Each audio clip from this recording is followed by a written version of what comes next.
All right, what's up, guys? Welcome back to yet another podcast from me and Amir, and we are called the ANR Show. Everybody. Today Welcome it's very very special because we actually do have a guest with us today. A very remarkable guest. I think I have been actually following this guest for quite some time, mostly on his Instagram profile, actually, and just listening to some of his podcasts, his interviews, years and on.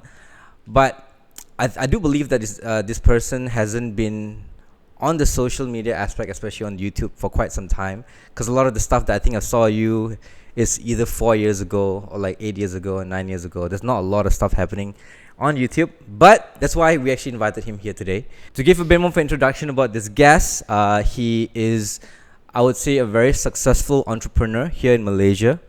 He actually do have quite a number of businesses that is actually running. First of all, he started off from the nightlife itself. Like, you have Circa, you have The Roof. He used to run the Play Club as well before. I would say very, very in the F&B. At the same time, he also owns shares with Gong Cha.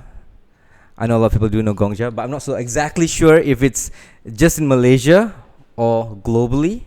We can find that out after this. And he also have a few diverse type of businesses that involves his dearly wife as well, called Curious Child. Today we are here to just deep dive a bit more to get a bit more of an understanding about him and just to hear a bit more about him moving forward in his life. Okay, let's not wait any longer. Exactly. Let's invite our guest to the podcast itself. Welcome, Roen Cian. Yeah, man. Welcome to the show, man. Welcome to the show. It's like one of those shows where I pop out behind the door. You can. Unveil, and then I come and sit down. Yeah, from a green screen or something. That'd be cool. No budget. Thanks for the intro. Oh, thank you Missed so much. out some bits. Yeah, no worries. That's Won't hold you against that.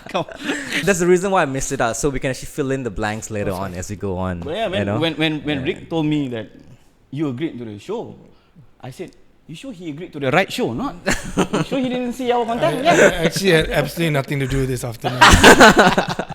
And you promised me coffee. So. Coming, man. I know that we have actually given an introduction, but I think it's also fair for you to just give a very quick introduction about yourself to the audience that we have here, just to start with. Sure.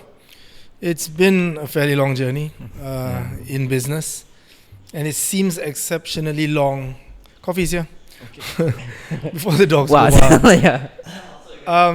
It's exceptionally long in the nature of the businesses that I do.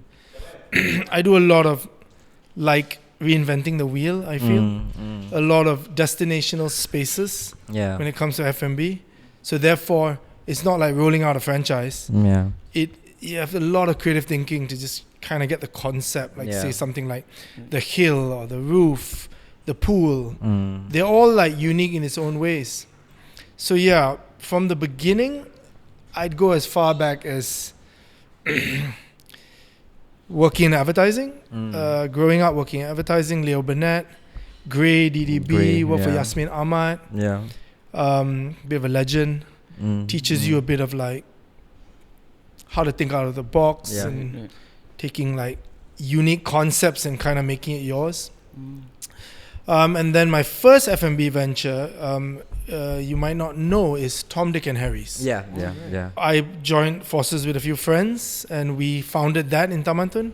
And then I sold out of the business about 20 months later, and then they ran with it. Yeah. Then I have known a guy named Dex Lee for a while, and he's like, let's keep going at this F&B thing. So then set up something called The Hill, which naturally sits on a hill. Yeah. And that was three concepts, which is a beer garden, lounge, and beer garden, lounge, and a restaurant. Why I did that bit is because we went on from a single spot to three concepts in one, and then went to The Roof, which ended up being 52,000 square feet. Wow. Okay. So it's extremely daunting at the time. When you get up there, there's literally no roof. There's no ceiling. And we had to build everything from scratch. Holy shit, yeah. So that was big, but it kind of got noticed as a businessman. It's this guy's... He knows what he's doing. No, he doesn't at the time, but it's a big project. Okay. Luckily, 12 years later, everything's good and we've exited that. So I've always kept that F&B facet. Yeah. That having F&B is always nice for me to meet people, and even my wife I met in the pool. Okay. So it opens up a lot of doors, shall I say? So I always keep the element of F&B. Is there a particular reason why you, out of all of the different types of industry you could have actually like joined or like got into, why is it F&B? Because there is a lot of moving parts when it comes to F&B. Let's think about it. Yeah, there is, but also it's very relatable. It's just like we're always eating, drinking, and maybe later I'll touch more on it. About put it here later. It's not an ad for Zeus, so we just turn it like that. Yeah. Today's also sponsored by Zeus. Today's podcast. Maybe later I'll touch more on it. I seem to do businesses that I'm passionate about. Okay. So when it came to building all these football fields in the school with having my two kids at the time, they were young.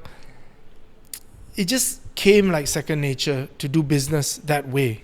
Okay. Because it's a part of your life and you'd be interested in it. And over the years, just kind of keep everything really close. Okay. No need to expand overseas. No need to be too bullish about things. Just keep it like close. So you can watch over the business. And that was just my style. Okay. And so far so good. When you started Tom, Dick, and Harry, right? Harry's. Oh, Harry's. Exactly. Yeah. It is actually invented for any commoners to actually go there. Like if they want to drink, they want to have food, they can actually like go there. Were there like a particular reason towards like wanting to have, instead of like getting into a bar straight away, you wanted to have a restaurant that serves beer and food at the same time? 100%. Yeah. We strategically wanted to be rebellious. We wanted to be serving pork in Taman Tun, and we were doing really well. Yeah. We got our licenses and everything, and we did very, very well. The idea is quite simple. Yeah. It's for any Tom, Dick, and Harry. Yeah. So if you understand the saying, it's just for anybody. Yeah. You can bring your dog. Anyone can walk through the doors. And at the time, Sid's Pub was doing very, very well. It's a good friend of mine. But as we spent all our money and sitting in Sid's every day, we're like, you know what? Let's give this a go, you know? Okay. Let's get a lot, which is just down the road. And it boomed. Like it was like a mama shop for everyone. We just come in there there was no WhatsApp at the time. You just end up there every night. Holding a whole garden glass because it was so cool. Yeah. Because we used to have an office in Oasis Damansara before, Ara Damansara, and there's a Tom, Dick, and Harry's there as well. I'm not so sure if you were still in Tom, Dick, and Harry at the point of time? No. Were you only in Tom, Dick, and Harry when there was only one restaurant? What was the reason towards you leaving? Because I sold out. Yeah, but what if you sold out? Like if it's actually working? Yeah, I won't mention. It's just it wasn't working out amongst the partners. There was different directions. Okay. Because even right now as well, it's still continuously running. But all the partners have exited except one. After that is when the hill happened, I suppose. Yep. When you went into that was with Dexley, and that was a bigger business at the time. So we put a lot of attention on it. And my brother joined me from advertising. Okay. So yeah, I think there's nothing wrong with that. Just keeping your family also involved in the business. Your dad's an engineer, right? Did he say anything when you wanted to go into mass communications? And my mom had more to say because she's a bit more old school, shall I say? My mom's Chinese, right? Yeah. And that's not the reason. Just that she's a bit more old school. I think to her it's very important that her 3 sons got a university degree of any form. So we all did. Yeah. So I studied mass comm, and it was the proudest day for her that I wasn't very clever. I'm not very studious. So for me to get a degree, she was crying in the Parliament House of Australia because that's where we graduate. So when I did say I wanted to leave my day job, and she kind of knew how much I earned. I was doing quite well at advertising. I was account director. But you know, my dad's very, very supportive of whatever decision I make. Yeah. Whatever. He's always who I want to marry, who what I want to do, which property I want to buy, what car I want to buy. I still speak to him. He's 80 years old. I'll tell him. Yeah. Nowadays, it's just tell him what I'm going to do. He's just whatever. He's not going to stop me. So, yeah, we've always had that relationship. Oh, that's So even when I was going to bought a house, I brought him there. I set up a business, brought him there. I just do that, and it's not like I really need the approval now at 44. It's just more like But I it's just like, want you to know what I'm doing. Yeah, it's Like, nice to Yeah. have your dad there, lah. 44 like, going doing pa. anything. I want to open this one, can or not? Yeah. Can I win circle bar? I may get caught, you know. I may get. Like jump in and ask questions. Yeah, it's true. Through you guys. Yeah. On set. I'm a big fan of this, bro. Thanks. And we work a lot with Grey right now. So I run an agency, and we do a lot of work with Grey. So I was just so curious. Like, G2 or Grey? Sorry. G2 or Grey? Grey with Grey Group. So we've done like Lenovo, TM, EPF. We're in a pitch for Maybank, Selangor now as well. Nice. I'm so curious how the advertising background led into what you did in business. You can ask through me. I just genuinely want to pick your brain. I'm very curious how did that advertising background enable you to lead into what you ended up doing with F&B and all that? Yeah. Sorry, you guys want to ask that? No, it's chill. No, it's cool. It's a good, very good question. Yeah. In all ad agencies, you use tools. So whenever you piece together a pitch document, whether you do a creative brief, when you write, I was a suit, right? Yeah.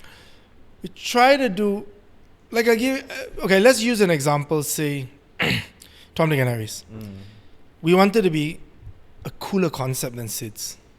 We wanted to have 5 things better. And we literally write it down on an empty piece of paper, sitting there, the few of us friends. Get staff, younger staff, better looking staff. Right. They're doing Guinness, we'll do whole garden. So let's not compete. Right. Break down what the consumer will want. Try to understand the consumer behavior. Who are you targeting? First of all, who are you targeting? And see what exactly they want. And listen to the people. So we break all that down. You still might not get it right, but it's a bit of like a calculated risk almost. Yeah. And then you launch that business.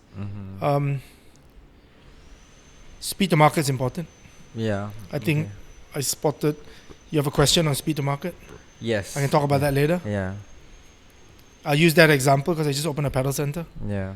So I can use that example. Speed to market is very important. So you can't be sitting around talking about it. You just got to get out there and get it done. So basically, your question is like based on your earlier career as an advertising person, Because how did there's that a lot of things impact in advertising, and there's like mediums, there's tools, there's tactics. I think the largest thing to extract us working in advertising was to be creative. When I say creative, it can be the naming exercise. It can be your location. Like some people think, oh, the hill, you open a restaurant on top of the hill. Wow, creative, man. I mean, it is. I think it is. Like, oh, the pool. Yeah, what's the concept? A swimming pool there. But you don't get it. There's a lot more involved in getting people in bikinis and swimming on a Sunday afternoon and drinking tequila and doing 100,000 revenue between 3 p.m. and 3 a.m. the next day on a Sunday. That doesn't happen accidentally. There's no one playing in your sector on a Sunday afternoon to the next morning.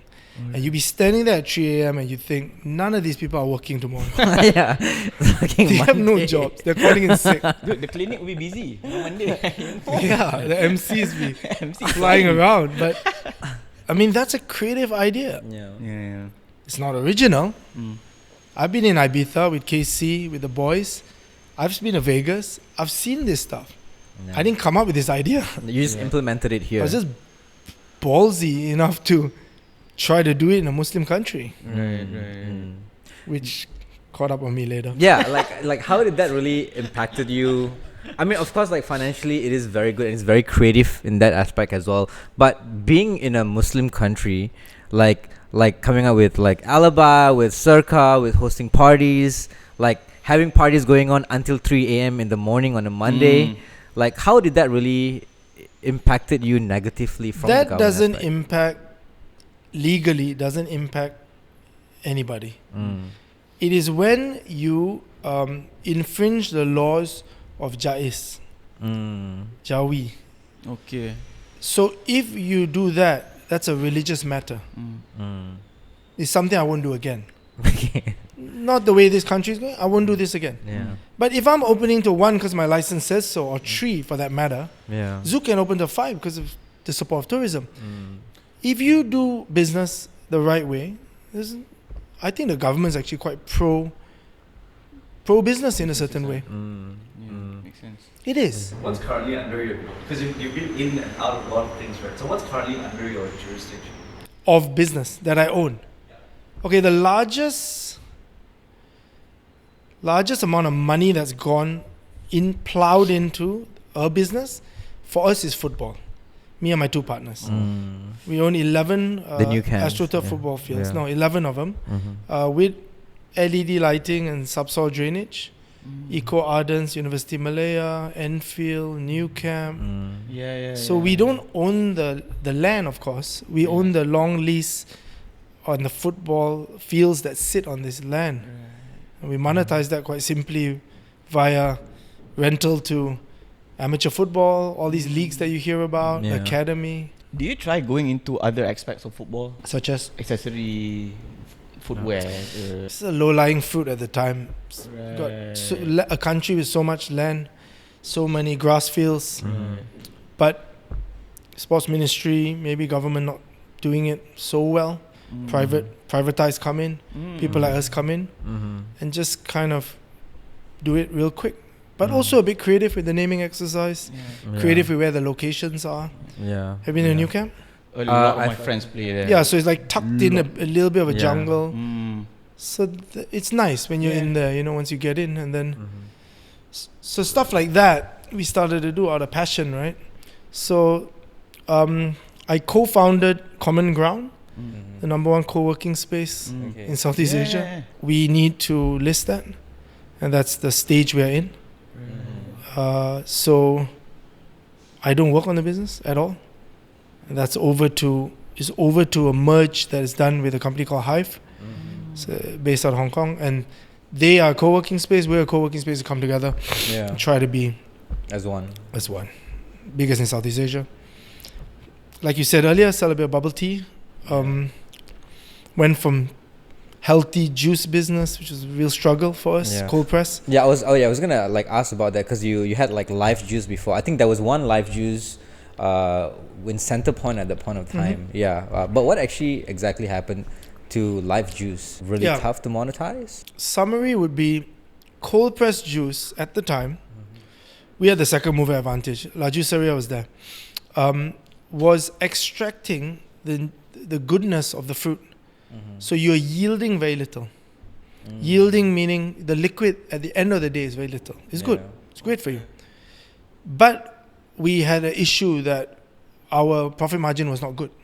Okay. And we could never wrap our head around this because it is what it is. Second is the shelf life. No preservatives. Yeah. Nothing. So we would have a high Yeah, wastage. you only can keep it for like what 3 to 4 days. Nah, and then- it'll be or like less? we keep it for a day and then that's it. We have to Oh, let for it go. real? Yeah, so and I'm just gonna compare with say like a boost juice that's been around since the dawn of time. It yields well because they add ice and other stuff. And their fruits sit in the fridge, so there's no wastages. That's true. Yeah. It's made upon order.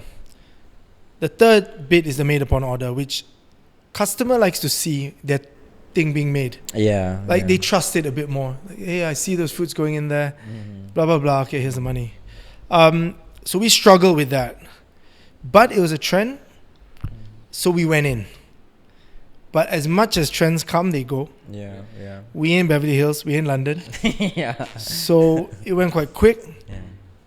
and that was, unfortunately, one of the only businesses to date Yeah. that we didn't turn profit. What was that pivotal moment from leaving the corporate sector Yeah. to pursue entrepreneurship? Just really working whatever hours a week, 90, And just knowing after that deduction of EPF, SOSCO and all, and then you're like, can't even buy a car, still living with my parents. I'm like, it's not going to happen for me. It really is not the life that very superficial life that I wanted. I never get it, doing what I was doing. You'll never be an expat sitting there in that firm, that agency, shall we call it. So I was born in the UK, so I told my CEO that you're going to lose me, I'm leaving. So okay, go to Grey in London, get a job interview. I think I failed that miserably. They're like, then I have Australian permanent residency, so they sent me to Sydney. So I went to the Grey office in Sydney, near the harbour. I don't think they wanted a guy like me. Why? Just hire a local dude for like less money who knows the terrain, right? Like, you're a suit. You got to know products. You have no clients. You have to know the terrain. Why do you want a guy like me? I was like 26 maybe. So I was like, came back home. I was here all the time. I just went for two interviews. I was here 5 years in Grey. That's why he sent me to Grey in London and Sydney, because I had a good relationship with Nicky Lim. You know Nicky Lim? He's number one. Now he's stepped up. At that time, he's Irene's boss. So now he's the group CEO. Anyway, I had a good relationship with him. So he'd send me for these interviews. And I failed it. That far. I went for holiday. So that's when the whole Tom, Dick and Harry's thing happened. I just came back. I was living in my parents' house in Taman Tun. And then you said, so to answer your question in a really, really roundabout way, it was a bit more like I had nothing else to do. I had to go do this bar. Whether it works or doesn't work, I'm just going all in. But you were still working in Grey when you were 6 months I did. Okay. Then I officially left. Completely left after that. Oh dang. So we started this podcast just this year actually. We started like January itself. We made our first posting up like on the first week of January, because we were like out of like the 9 to 5 job that we actually have, like we also wanted to do something together. Because I've known him for like a really long time, for like 10 years. So we were like, hey, we have to do something together, because I feel like both of us, we do have good chemistry when we are, because I used to vlog and things like that back in the days when I was in uni. So I was like, I really wanted to like do something with him.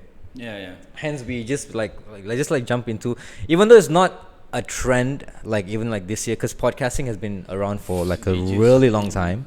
I think a lot of this work picked up in COVID, where people, you go on the lives and just they sit at home every night and just start to talk more to camera. And, which is great. I guess it's just it's also a bit of fun, and then you meet people. And then I hope that the way I speak, people just pick up on the story.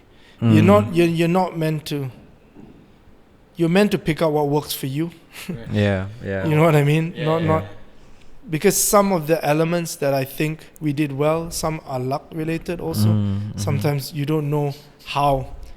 The timing also for the ideas can work at that certain time. Coming back to like the whole like speed to market question, right?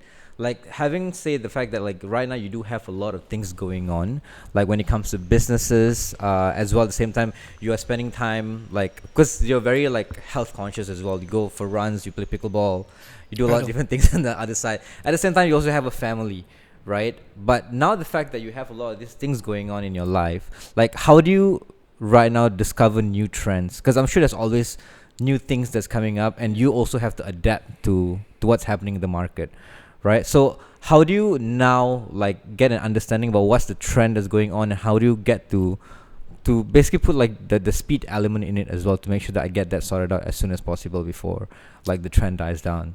There's a lot you can learn from the internet, of course, with all the TikToks and Instagrams of the world. There's a lot you can pick up from there.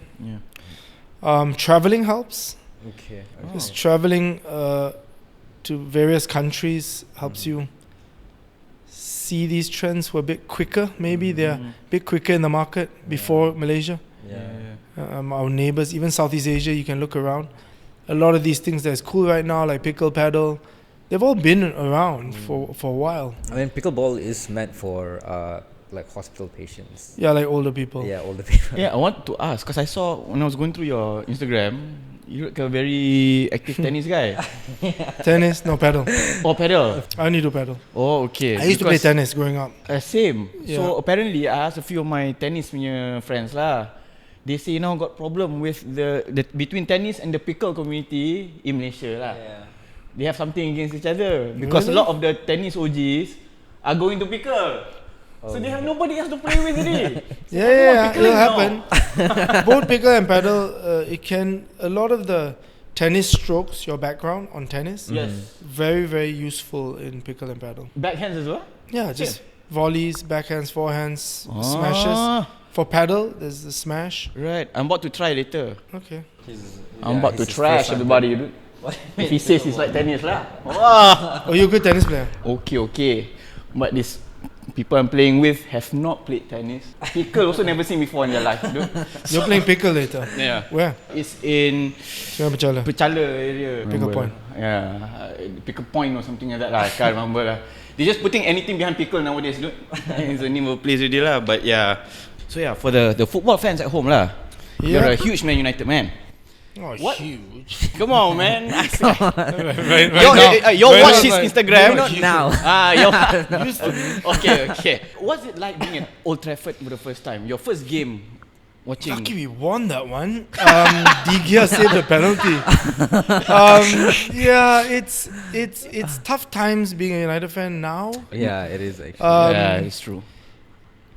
But it's still Old Trafford because you grew up watching Yeah. and hearing so much about it from Fergie's time and Oh it's shit. the theatre of dreams. So when you Yeah, finally get there, man. it's old. Like don't get me wrong, we all know It's it's, called Old old Trafford. now. But you're there. Yeah. And you're a yeah. fan, so it means something to you. You know, and it's a good thing we won that day, so we all hit the pub quite happy right after. Most of my friends that actually their first times going for I'm an Arsenal fan. So some of my friends going to Emirates and whatnot always take the top tier team versus some nobody from another league. Okay, confirm boleh menang, we go watch live. You're an Arsenal fan. I'll make you envious. I've been a Highbury.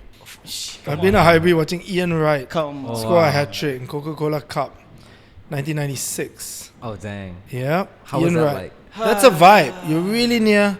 You're really close. The old stadiums are like that. You're very close to the field. Right. Like They don't have QPR, that, when yeah. QPR fairly recently is so close to the field. And it's an entirely different vibe than say Wembley. Right. There's a lot of football in the UK. If you do a little tour, there's so many different kind of vibes to the stadium and there's so many teams now doing very, very well Right. that you hadn't heard of before. Yeah. The EPL is a lot more fun to watch for me now lah. Yeah, it is the ultimate league at the moment True. in terms of for a country. True. I mean, don't talk about Champions League. There's a lot of money in there and a lot of top coaches. So, hence, it's obvious we're also struggling because it's not forgiving anymore. Right. You know, a guy like Ten Hag maybe many years ago, he would have been doing a bit better. Like, True. there are a lot of good teams there. True. The players now they're getting younger and younger. Stronger. And Younger. a lot stronger, man. What's that 17-year-old football player that's playing Hendrik? for Barca right now? Oh, Yamal. Yeah, like Lamine Yamal. he's so bloody young. Hendrik's young. Cause I do play a lot. I mean, I play FIFA on my PS or Xbox all the time. That's not really football though. Yeah, it's not. I'm not really playing. Go support my business. Go actually kick a football. I mean, I'll try next time. How much do you play actually right now lah? Yeah, I haven't played for a while. I just want to stay injury free. Oh, okay. So I focus a lot on cycling and paddle. Right. And also I've recently opened a paddle center, so I just spend more time there. Right. I was there this morning. A lot of my friends that are actually still actively playing football, they actually say that they appreciate pitches like the new camp and all. Thank you. Because this is my housemate lah. I studied in Uni 10 last time, so we had this Uni 10 Cup. Yeah, it's a good feel that one. At that point of time, it could be improved because this guy was he was a centre back, right back. He was on 1-on-1 against this huge guy, right? He was trying to do step over. One time he think he Ronaldo. Dude, he stepped into a hole. I heard his whole knee just crack on the side there. And then the stretcher came. Stretcher also fell down. So he hated playing field football for the longest time because he got that traumatization from some random hole, dude, because the grass was a bit too long, so it was covered. You can't see, right? And ACL. Oh, that's fucking just crazy. like that. This like Finish, pretty much man. ends like your career. I mean, for the pros, okay lah. You have like proper doctors standby to. The other thing growing up was these fields, like, as you mentioned, they're very far away. So now I think people do appreciate these facilities that are much closer to home, spending less time in the car. And there's many football fields now, not just me. Many people are opening up AstroTurf football fields. It's good to see the competition. And other sports as well, let's include, as we touch on pickle and paddle. People post-COVID are like interested in more activities, outdoors, a bit more adventurous. I like that. Yeah, I mean, because they've been stuck for like 2 years in the house. I saw your poster on Men's Health. Ooh. Careful, yours, man. Which one? Because I've been on it twice. Right? The first one, the most ripped one lah. The one with the beard on. Hey, dude, that one. I was 10 years older than That was insane. than the first shoot. Which one do you think is your like macam, you know what? This is easier to maintain. This is better, or like your your chest was like you need a bra. I think you know at that point, dude. I think you know the answer. I don't think it's healthy. Yeah, I think kind of lah. Right now, it's how your heart is and your lung capacity. Cardio is very, very important for me in my stage. So I much rather ride bicycle, run, not a marathon. I can't do a marathon, but like train a bit of distance running. It's good for the mind also. Yeah, true. When on the bicycle, you're alone. You're not talking to staff. No children going nuts. So it's good to clear your mind. Maybe pop in a podcast one side and just ride out 40-50 clicks. Oh, dang, that's long. No, in the world of cycling, that's not too bad. And then just like cycling and running are very different. Cycling involves this bicycle. Yeah. So you have to be a little bit clever on how that bicycle behaves, And then comes running, which is something that's elementary, right? Yeah. But it's so difficult Dude, it's to run insane. fast Cause and long. yeah. Dude, Like, cause he gives me shit. Because I do like long distance running. Sometimes I'll run for like 5 clicks, like 7 clicks. That's not long distance. Okay. Is that not long? That's a sprint. because I mean I'm not I can't do long distance, man. I get bored too quick. It's very difficult. Yeah. Wait, so how is 7 km not long? No, long distance is a marathon.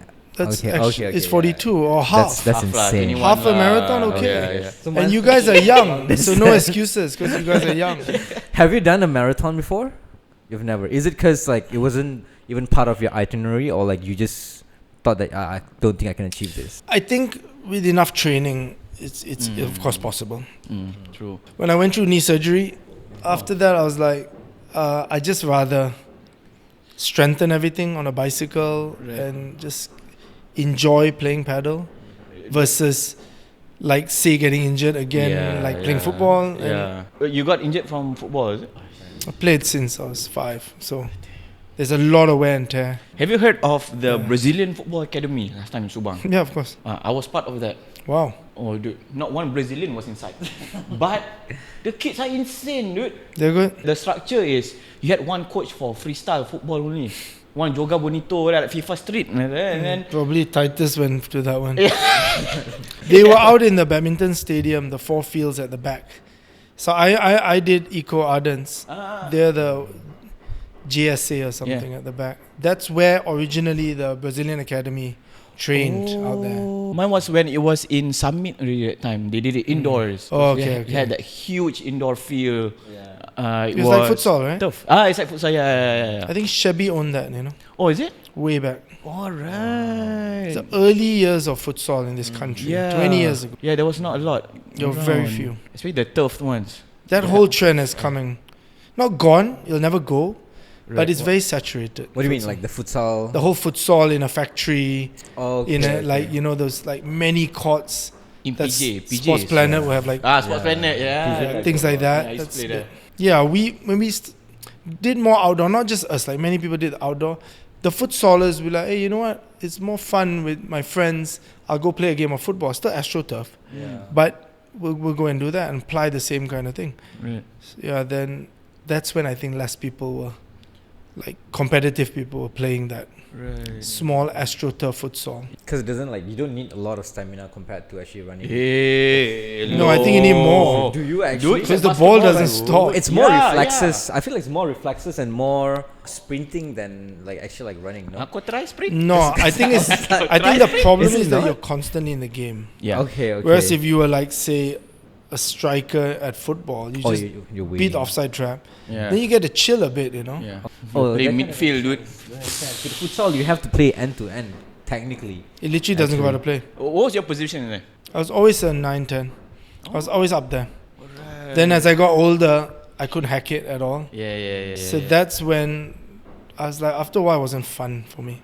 Right. It really wasn't fun. I was playing Right. with like really young lads, and one day I had this guy was marking me, and then I was like, how old are you? It's like 17. I was like, I'm old enough to be a dad. I was like, I literally said, I'm old enough to be a dad. Like, then he started calling me old man. And I don't need this in my life. Come on, the disrespect, bruh. I've been there, done that. The mind game. It's called father time. Wait, what do you perceive yourself? I think based on this conversation today, you perceive yourself as like you're getting really, really old. No, I'm realistic on what my body can do. I'm very realistic after knee surgery, what I am able to do. Hence, buying the bicycles because rehab for my knees. And then I started to quite like it. Okay. And then, say, playing paddle because it's a bit trendy, and I open the center. I can play that and not be injured. Right. Like, you literally shouldn't get injured from paddle unless the guy throws it at you. Yeah. But football, they're out there to get you, and I don't enjoy that. So, yeah, sure, I can play football in a veterans league, but I'm just really not that good anymore, so I don't have fun. Correct. I stopped. If for I the don't same reason. enjoy it, then why don't I do it? And then also you maybe have also trauma because of your knee surgery as well. You're like, oh fuck. Yeah, I can't fuck this do. up. So I just look at the business aspect of things, and maybe I just You watch it, man. just Enjoy watch watching it. Yeah. Build fields, Mm. do stuff like that. But just admit that football, you're not going to go far with it, right? Yeah. When's the last time you played football? A year ago in Ho Chi Minh, because it was like a random place. yeah. Yes, sir. No, because it's a Viking Cup. It's my friends, and they convinced me to go, and I played as a goalkeeper just because I didn't want to get injured. I really didn't want to get injured. dude. It's a blazing hot sun the whole day, 2 days. Freaking I'm Ho Chi like, Minh, man. put on sunscreen and a baseball Yeah, cap, and I man. start standing goal. I don't know. I feel like out of all of the positions, Were you always a goalkeeper. No, I was a defender. I'm not that good at playing football. But if I'm playing football, I will usually be the defender because I don't know why. I guess Maybe a bit bigger. Yeah, Maybe, usually take potentially. if you can body people, then usually this I tried being a keeper like once or twice, but then because of reflexes and height as well, like I can't reach to the corner. And you get blamed for a lot as the goalkeeper. Yeah. That's true. They never give you glory when you save that. Important save. They just remember the time that you messed up. Yeah. That's true, man. I saw this video of you bringing your kids to the gym. Yeah. Are you like pushing them into maybe one of them being athletes ke apa? Yeah, they do a team sport each and an individual That's sport. cool, man. And they do a lot of this CCAs at school. Ah. So right now it's a phase where they have to find what they like on their own. Right. We only can push them in that direction. So like I've tried with football, they don't like it, which is a good thing because I'll be very critical about the football in their life. So I think it's better that they do other things. So they do tennis, paddle, jiu-jitsu. My second kid. So let them try everything, and then when they make friends, and my first kid is very good at rhythmic gymnastics. Oh, okay. Very, very disciplined, and she does that. So you have to accept women choose sports differently from us. We cannot force it. Because I have a friend who sent both of his daughters to go train Muay Thai, BJJ, and judo. The kids are like 10 and 9. So I asked him, who are they trashing in school? The teachers, is it? No, it's a big thing now. Right, it's a big thing, man. Like all these kids, taekwondo is like macam out the window. There's already. many different sports now. Yeah, From man. sailing to fencing to people will try. And maybe it's better to go in a sport that's less popular because it's less competition. I saw in a interview you've done before that you and Dexley are best friends first before being business partners. So having this taboo that people tell me all the time, don't go into business with your friends, family, all don't, you'll destroy relationships. What do you say to this kind of people who say that? And I mean, it can't be. A relationship can fall apart even if you didn't have a business together. I've seen so many fall apart because of communication or whatever it may be, money. If you don't try, you don't know. And at the end of the day, I think when you go into business with a good friend or family, you must be very aligned on what you want to achieve out of it.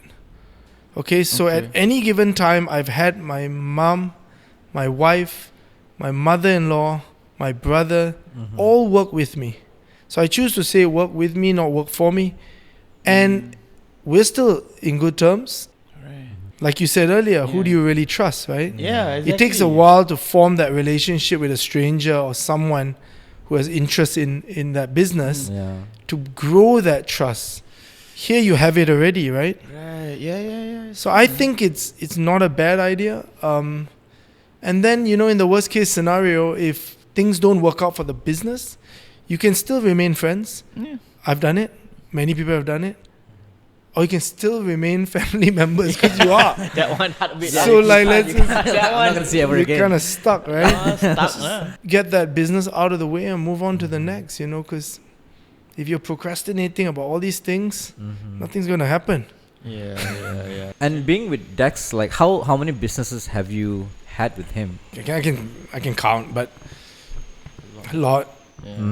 He lives in Phuket, by the way. He lives in Phuket. What? Yeah. So we are doing almost close to no business anymore. Wait, but what about like the roof? We've sold that roof. Okay. He opened a restaurant. It's very, very expensive and does very well in Phuket in the aquarium. So it's underwater restaurant theme. Oh shit, that's fucking cool. He's doing well. I mean, I've been to Go do this podcast in his underwater restaurant. Yeah. Wedding swimsuit. Yeah. So how did you first meet Dexley? And how did you became friends with him, by the way? He had a car because I had no license. I was 14. Damn it. He went to Champaka. He was a bit older. He's 76. He's 4 years older. Okay. So then we just used him for transport. So you guys are too young, but we sneak into places like Boom Boom, Arena. Okay. With a fake ID. Yeah. And then he'll take us there. So then we just became friends. He's actually not like he's quite an atas fella. Like as in he's went to like international school. Yeah. But because we had that common interest of like drinking and partying, and we just became really good friends. Damn. Ended up years later as the best man at my wedding. Oh, dang. Okay. Which I had to run through his best man speech because the man can Wow. drink and next I don't know what's going to happen with 900 people in the Majestic. Remember the time? Remember that time in Thailand? Yeah. The lady boys? No, I'm kidding. Oh, So anyway, that's Dex. So we have this kind of relationship. okay. Like we have fought to the level that almost like blows. Like almost I'm going to pound your head in kind because you're just not getting it. Okay. And it's sometimes not always about that difference of the idea. It's just that you need to get in a shape, dude. Like you're not coming to work. Example, you're drinking a lot. It's a discipline problem that normally the two partners will argue over. Yeah. It's not really a difference of opinion when it comes to the business because we established from day one there will always be a difference of opinion. If not, I don't need you. I don't need you as my partner. Because I just would have gone and done it my way. Might have been the wrong way. That's why I'm sparring with you here, my friend. I'm talking to you because I want you to tell me otherwise. Right? And that was Dex and me from day one. And he's an extremely argumentative guy. So he takes it to another level. And some days I'm just not up for it, man. Shut up, Dax. Dude, like, About to start swinging. Man. yeah, we are from. I mean, what is he now? 48 years old. This year, I've known him since he's 24 years old. Oh wow. Okay, I want to say. When he no, was younger. bro. I Like know you him said since he was 14. 21. Oh, okay. That's a little Oh man, I'm Wait, knowing him since he you was said- 18. yeah, you said 14. I was with Ben. 14. Oh, okay. That's like Too long. oh shit. That's like I was thinking, why need fake ID? I was 14. Yeah. 21. Yeah, it's a good thing he's gonna Phuket, man. I get a breather. Shit, man. He also changed, and I changed a lot as a businessman. The way I think with the kids and the wife, and so the business partner you found when you were 14, or the friendship you found, of course it evolves, right? Yeah. So how can you say I don't want to do business with this guy that I've known since I'm 14? Like, Yeah. maybe his ideas now are quite good. Yeah, you never know. Compared to Because you're all evolving as human beings. Yeah, correct. And a lot of the businesses that, like you said as well, right now you don't do business with Dex anymore, and you already sold your share for the roof and things like that. Do you always get into businesses in the headspace where one day I need to know when is the end date for this business? Even for a curious child as well, do you already have something in your head that, okay, like this business will end here? We won't know when, but we will admit that we will sell even before the business has started. We will admit that we will happily sell one fine day for the right price.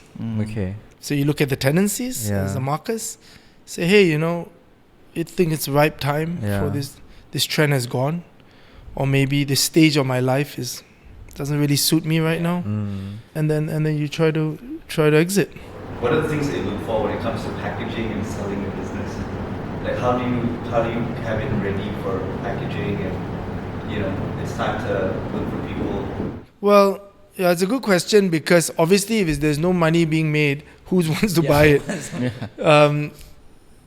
It's back to the 2 points I said earlier. Like it could be a phase in your life where you're not really interested in it.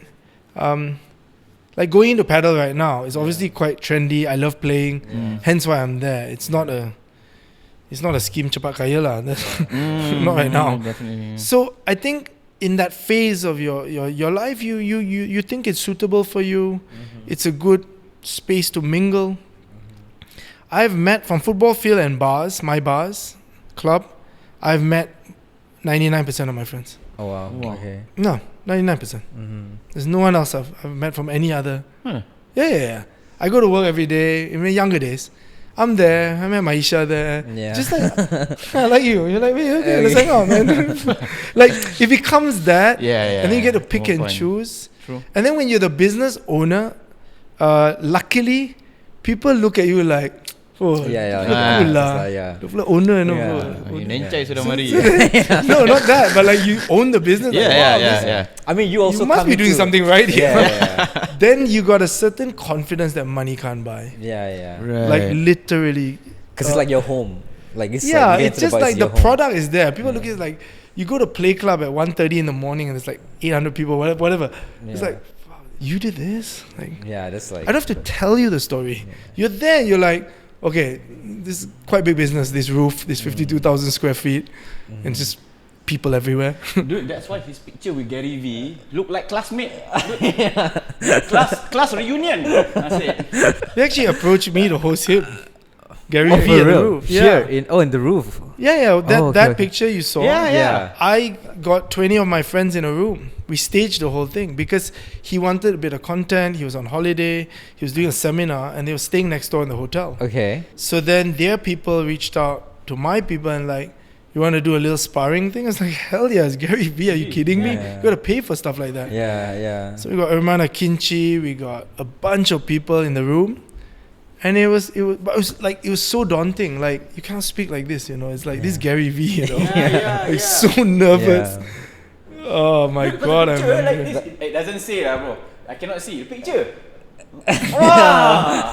1991. Wow, same class last time. Yeah. Hey, But man. his demeanor also is very chilled out though. He's ultra chill. Yeah, he's like he he's can just think absolute- so fast, this man. He's just on his phone like this, and then you're talking something, he picked it up from earlier, then he goes and loops. I mean, it's just so clever.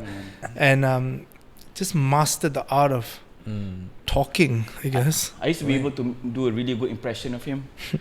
But I so long never watched his content, I forgot already. I'm not about to try it now. He met him live. I do it. What's one thing that, like, out of all the things that you are amazed by him, what's that one thing you're like, fuck, like, I think I have to, this quality in him, I need to pick up? It's the confidence, and when he says something with so much conviction, it's like a fact. Yeah. Thank God it's not on Facebook advertising is so underrated. Like, you're an idiot if you don't invest right now. And like the way he goes is like, okay, like, buy some Facebook. Are you on TikTok? On the way, sir. Right now. Yeah, it's just amazing, and he's a hustler. Like, you respect that guy from the streets. Like, literally, none of us can say we're from the streets. Like, selling wine for his dad in the shop and going online, like, clever. Good for him. And then he's willing to tell the tale, you know. True. Sometimes people don't want to go public about talking about how they did this and that, because they feel that all it does is really inspire other people. Like, why do I want to do that? And then people are going to be stealing your ideas and whatnot. So But are you okay with telling people your...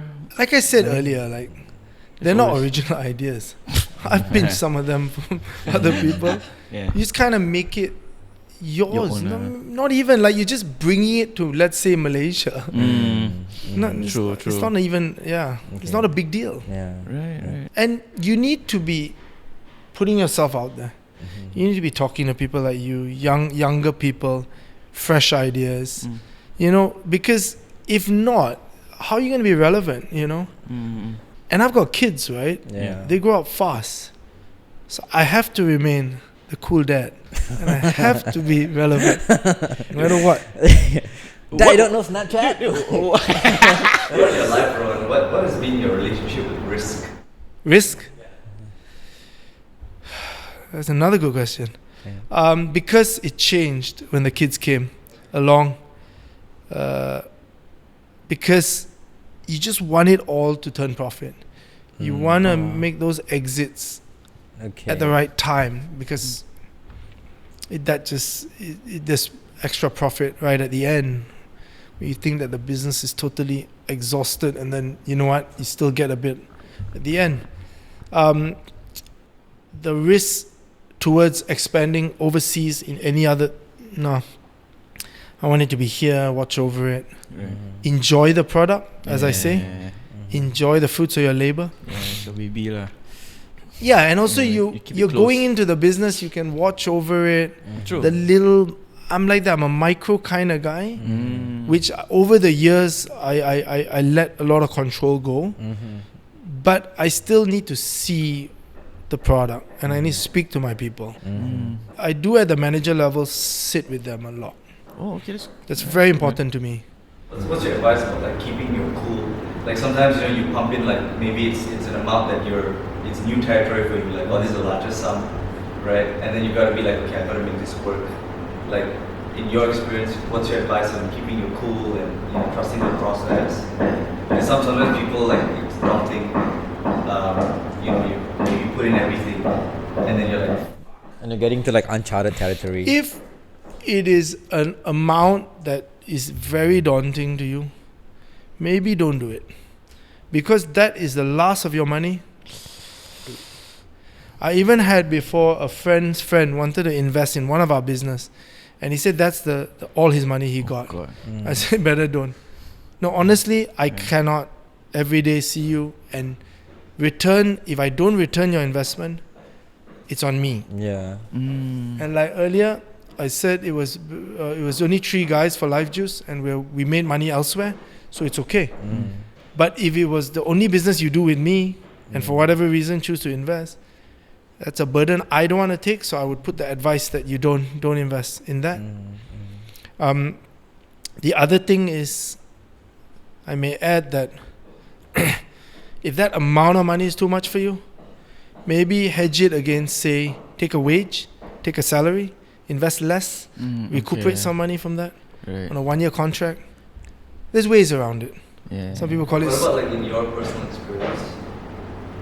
Like, was there a time when you were, like, maybe nervous, or you were like, uncertain. I'm always nervous, but I never tell people. Oh. In the beginning, it's always daunting because you haven't seen the customer come in the door. Yeah. Haven't seen whether this idea going to work. Okay. Like Tom, Dick, and Harry's, like that was your first business. Were you all in, all money in as well? Yeah, that was 50 grand a pop. So it sounds like little, but that's all I had. At the time, that's all I that's had. a lot of money, man. So the good thing is you will work like a madman from the office, shower in the bar, You're in there. continue to at night, and then do it all over again, because that 50K means so much to you. Yeah, for sure. So much to you. Sure. So put yourself in a position, if that money is so important, you must have some control in the business. You must have a say. But positively. Come to work, come to the business, make changes that helps the business. Then you're in an okay spot. Because you're operator then. When you take a salary, we like to call them operators. Yeah. And finding some friends who just like kind of hold your hand, you know. Yeah. I won't say it's so brave, Tom, Dick, and Harry. It's a bit foolish as well. But Yeah. few guys came together. We didn't know what's going to happen. Yeah. Yeah. We just went in because you're with your friends, right? Like, it made sense. Yeah. Could have been a flop. Yeah. I was like, just like try it out and see what happens. Yeah. No one knows all this will work. Which one was the first outlet? The Tom, Dick, and Harry's. TH, Taman tu. the- Kajai. yeah. Roen Kajai. And then what happened after? Like, were you in the process of expanding, or were you approached by No. people? So we had our differences with one guy. And we all slowly over the years made our way onto doing other F&B. That was it. Not just differences. Were you involved in like, because there's multiple outlets now. So you were the pioneer for the first. I named it. I helped work on the design, Oh, that's cool. the menu. Actually, the guy who did the menu was from Grey with me when I was there, and we did all of that. And then we wrote some story about it. Anyway, then when wanted to do the expansion, there were also certain spaces that they want to go into that I'm not necessarily agree to. So ultimately, we had a buy-up. That was before the second outlet already. Yeah. Just at the verge of the second outlet going to happen in Old Klang Road, in that mall, which a couple of us totally disagreed with doing. Really disagreed with it going there. And that triggered off a little bit of friction. And I won't say like the details so much, but it's okay. We all went on to do other things. And right after, what was the next? TDH? Yeah, right after TDH, what was? What did I do? Yeah. The hill, directly to the hill, Damansara Heights. I went searching everywhere, and I wanted to say, what is a step up from Taman Tun? I got to go Bukit Tungku, there's nothing there. I go to Damansara Heights, it's a premium neighborhood, and I found that space. Oh, okay. And then I've been going to Aliyah, my good friend Abby, and then up the road was this abandoned house. Went in there, there was a juggle, shoot me out, gave him $50, and said, ask your boss to call me. Then next I met a guy named Dato Larry Gunn, who's the head of Accenture back then. Yeah. Oh, okay. Like Arthur Anderson. Accenture. Yeah. So we just met this man, and he's a great man. And he said, yeah, go give it a shot. And he became a partner in the business, and we had good fun. We made money, and that opened up doors to like the pool and the roof and whatever and beyond. So I met all kinds of people from doing what I do. Damn, man. Yeah. So there's no regrets at all, because some of it, you don't make as much or whatever, but you just meet friends and life takes its path. Like the pool, right? Like it was so short-lived, but I met my wife there. Yeah. Now we have a family. Yeah. Oh. Yeah, it was the bikini round of the Miss Malaysia. I was there, and I'm a judge. Damn, man. So cause Who won that day? it's funny because they were up in all the girls were up in like where my office is, Okay. and then I told her like, hey, I think you're gonna win this thing, and you should have coffee with me. And, and it's like, I bet you told like all these girls. I said, no, only 5 of them.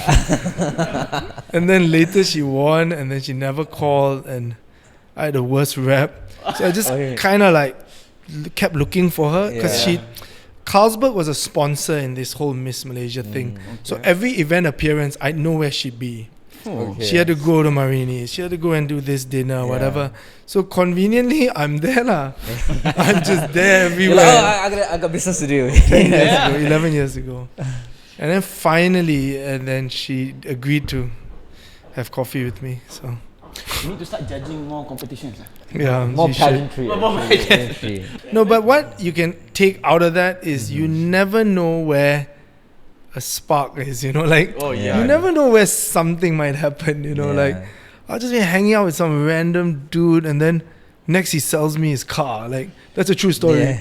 Just because he wanted to change to some other car. Like just because he went to the pub to drink beer at happy hour. Like and that's the beauty of it, right? Yeah, like even some of the answers you give us, a lot of curveball, I feel. Like I didn't expect it to come. Like you said about Dax being Phuket out of nowhere. Yeah. When's the last time you played football? Vietnam. No. Yeah, I know what you mean. So was forced man, I guess that's your motto to life, man. Just go with the flow, huh? a little bit like that, yeah. Try to say yes a lot. Yeah. You know, I like it, man. maybe it's so easy to say no, right? I mean, I think it's harder to say no than saying yes. It's quite easy to say no. Then you don't have to do like the work and like you don't have to. Nowadays, Like, I'm saying like when I say yes, it's not a matter of saying it. I'm like yes and go and do it lah. Yeah. So it's a lot of work, right? If you're just gonna say, "Oh, I'll partner you, okay, let's go and open this nasi lemak shop." There's work involved. Yeah. It's a lot of work involved. It's not You're not just accident. standing there waiting for the nasi lemak to sampai lah. Yeah. Makes sense, man. It's like one of those, you know, like yeah. So my partner in my bar is Bro Hantu, you know. He's that guy, Enzo. Enzo is the manager in Roots. So side story. He's just regular floor manager in Roots, and then he partners KC, and we start to do alibis, circa, and whatever. And bless him, he's a good dude. And then he went and tried this vape thing, which kind of like died like a quick death. And then he became Bro Hantu, man. Oh wow. Killing it. Yeah, dude. Killing it. Ronaldo's killing it. Bro Hantu for now is murder lah. It's just killing it. Good for him. And that's how the only reason why I tell that story is correlated to earlier. Life takes its toll, huh? It just you'll find its way. There's a lot of ups and downs as a businessman. So never be too proud. You know, never say no to opportunities, you know. Because there will be a down. Get ready for that. I've been to a couple of universities, Taylor, Sunway. I have to tone down a lot of how easy I make it sound because I know that the millennial, let's call them, they want to get rich really fast. Yeah. Get really, really quick. And it's all pretty easy in their eyes, just based off of, say, Instagram. It's like so easy to make money. It's not as easy. And it's not true, all of it. You have to take a lot with a pinch, a fist of salt. That's not just... Who told you in Taylor's? Hey bro, make it sound complicated a bit lah. You need to study. Oh, the marketing people. They met me in Starbucks at the front. First of all, I was blown away because I went to IACT. It's a shop lot in Uptown, right? Okay. And then I rock up there. It's like, oh, you will put your car in the front. You meet us at the Starbucks. Like, there's a Starbucks here? So we go in there and then like, you got to do it like that a bit without controlling you. I'm like, yeah, sure, because I'll say how it is for the benefit of the crowd, not a flex. Like, I'm not here to, flex. But they take it maybe the wrong way. So that I apply that to like when you hire people these days and when you interview them. And you gotta manage each other's expectations. If there's like one moment like would be like your most down moment, and if you could take us back to that time, right? Like when it comes to business or personal life as well, like what was like how was that, like what actually happened during that down moment? Like it's like you're like rock bottom. Has there been a moment? I want to say when they handcuffed me at the pool with TV, but that's not the answer because I was high as a kite. I was so happy. Whatever. Chucked me in the Black Maria. It was a live? Yeah, they brought the media in because it was the political parties of Ampang fighting at the time. Mm-hmm. And this was a Jais problem because you're actually allowed to go in and drink Coca-Cola and dance. Okay. If you're a Muslim, of course. Yeah. You should put your clothes on. Mm. So that was an angle that they knew they're going to get me. Yeah. So then they were like, they're already undercover. They're like, itu manager, itu. That guy's the manager. Handcuffed me and made an example out of me. That's not a low point. That was like whatever. Like I got out like a few hours later. But it just opened up my eyes as a businessman that don't think you can do whatever the hell you want to do. There's powers that be. Yeah. You get slapped across your face if you try to be too clever. And I was a bachelor. I was like, whatever. I was enjoying my life. Yeah. So I started to be a bit less risky with it because there was another opportunity to do the same idea. It came on later. And I thought, nah, let's not risk this one. Okay lah. Alright guys, thank you so much for watching our episode. Okay, so let me just give you guys a very very quick explanation towards why we are wearing a different outfit Apa jadi? than before. I'm not Roen anymore. It's rowing. I am rowing now. Yeah, so the reason why is because like some of our file that we were actually using to actually edit got corrupted, unfortunately. Some of it we were able to recover. That's the reason why there's been a delay. It was such a good episode though. But it's okay, don't worry. Yeah. Most of the good parts we got it. Was in already. So towards the ending je yeah, gitu. hence that's why we are actually making an outro right now. And also a GoFundMe so we can get So we better can start our equipment. So sorry you guys for all this, man. So we just want you guys. I hope you guys enjoyed this episode because like I think there was so much of things that was uncovered, especially in his personal life. Yeah. He's such an inspiration to me, especially because I think it's not like you know him a lot compared to me, right? Yeah. I think I was a bit more like starstruck as well. That's why I was not in the moment, like doing this podcast. I was so starstruck because I looked up to him for like so many years. Yeah. Right. And to have him actually in the podcast with us, dude. I was like, yo, like this is like a low key. For whatever that he's achieved, he's such a down to earth guy, dude. Yeah, he is. So actually. like, I really enjoyed his time. And we're very appreciative, and it was such an honor to actually have him in our podcast. That's why I asked him like, are you sure? kau sure kau nak join podcast ni? And then he was like, oh yeah, I had nothing else to do. So we're now looking for guests that have nothing to do on weekends. I know, I'm kidding, man. Yeah, so man. whoever has watched it like until the end of the episode, thank you so much. Man, like make sure you guys follow him as well on his follow socials. him on his social platform. He has so many things going on right now, man. That's so I hope you guys enjoyed this episode itself, and we hope that you guys have an amazing time. Just having a holiday, if you're having a holiday, if you're at home chilling out watching this, or if you're like cooking, or if you're working out watching and listening this, to us, hey, we hope make sure that you masak guys- sedap sikit. Yeah, send it over. Send it over, man. Yeah. So hope you guys had a great time watching it, and With that, on behalf of Roen as well. we would like to actually sign off from the ANR show. Everybody. Ciao, everybody. Ciao, Take guys. care. Have a great time together. Together. What if they're single? Together. Ciao, guys.